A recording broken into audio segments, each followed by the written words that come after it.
That's what we're doing. That's what we're doing. That's what we're doing. You're not gonna leave me out of this. I told you. All right, now. All right. And I heard y'all with the bankheading. I know what's going on. I see what's going on. Well, welcome back to Sister Circle Live. Of course, we're joined at the table by the very talented and handsome Dondre Whitfield from OWN's Queen Sugar. Yes. And we have him in the hot seat, and we're talking men and relationships, and we want to get his take on a few things. Yes. Come on with it. Well, you know, you said something amazing during the break, and he is going to share that with you all.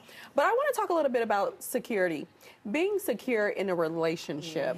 You and your wife both are actors and actress, she is. Right. How do you handle those steamy scenes where you're getting close or intimate with someone on camera? Well, the first thing that I do is whenever I'm doing that on screen, as I'm currently doing on this show, the first thing I do is call my wife.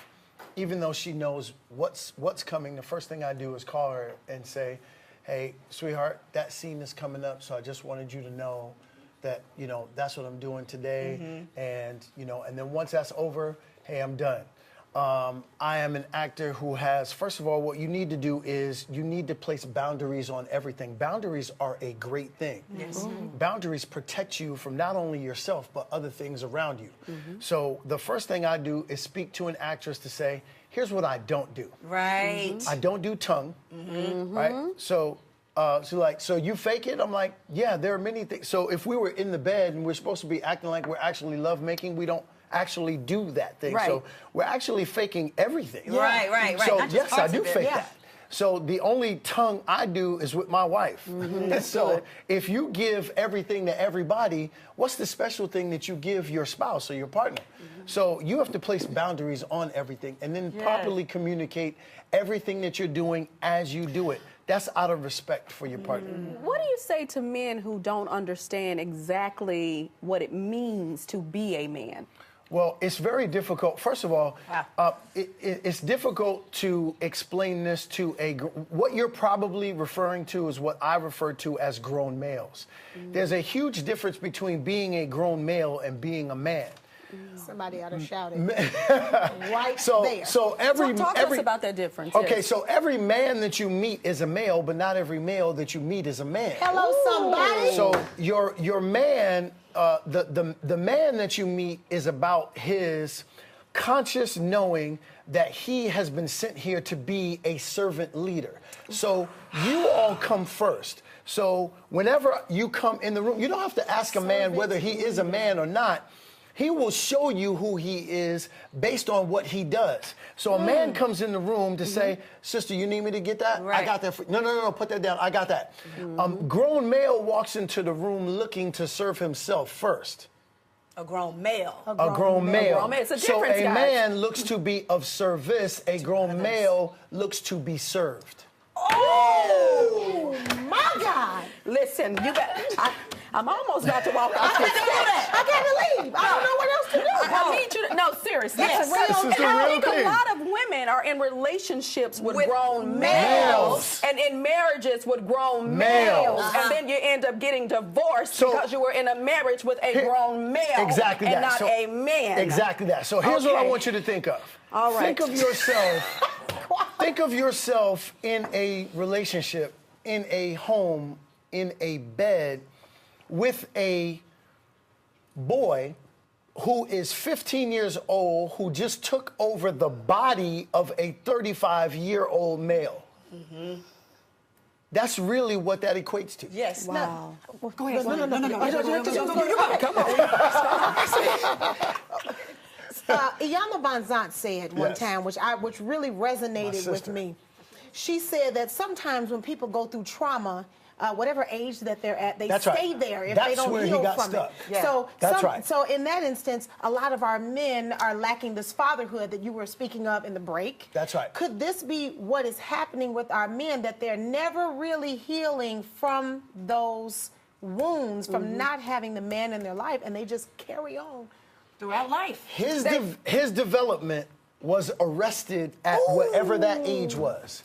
So he stopped matriculating into manhood at that point. age. Yes. So let me give you an example.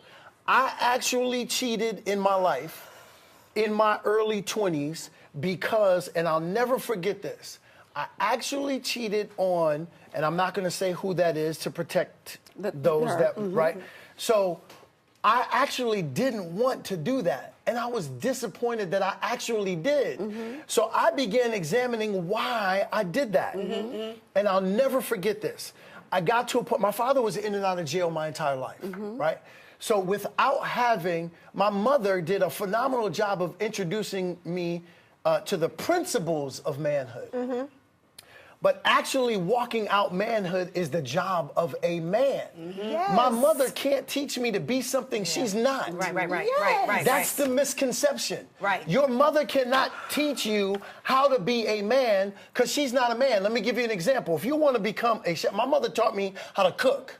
So I'm a man who knows how to cook. But it doesn't make me a chef. Right. If I want to be a chef, I got to get under the tutelage of a chef. Yes. Okay? So my father actually had me, and this was probably at the age of around 11.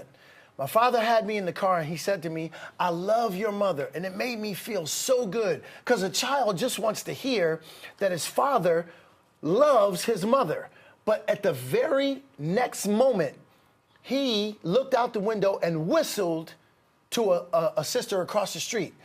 The messaging that I got from that was, you can love a woman, but then be in lust with a bunch of others.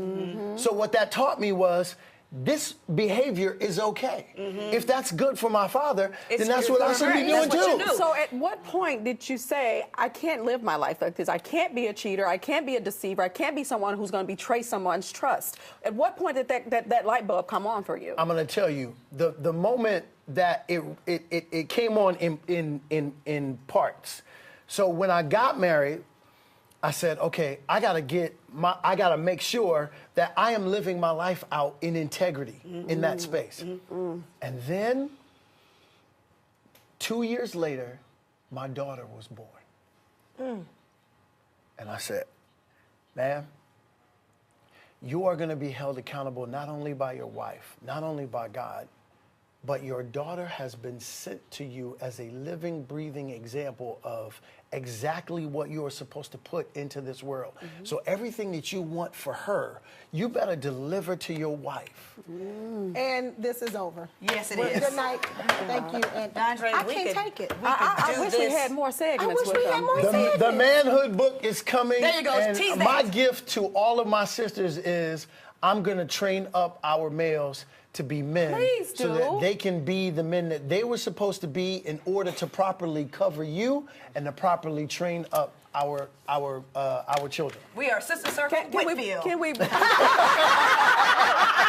you next week? Thank you so much for sharing My your pleasure. thoughts, your insights. Yes. We love to hear how you feel. Please send us your thoughts at Sister Circle TV on all of our social media platforms.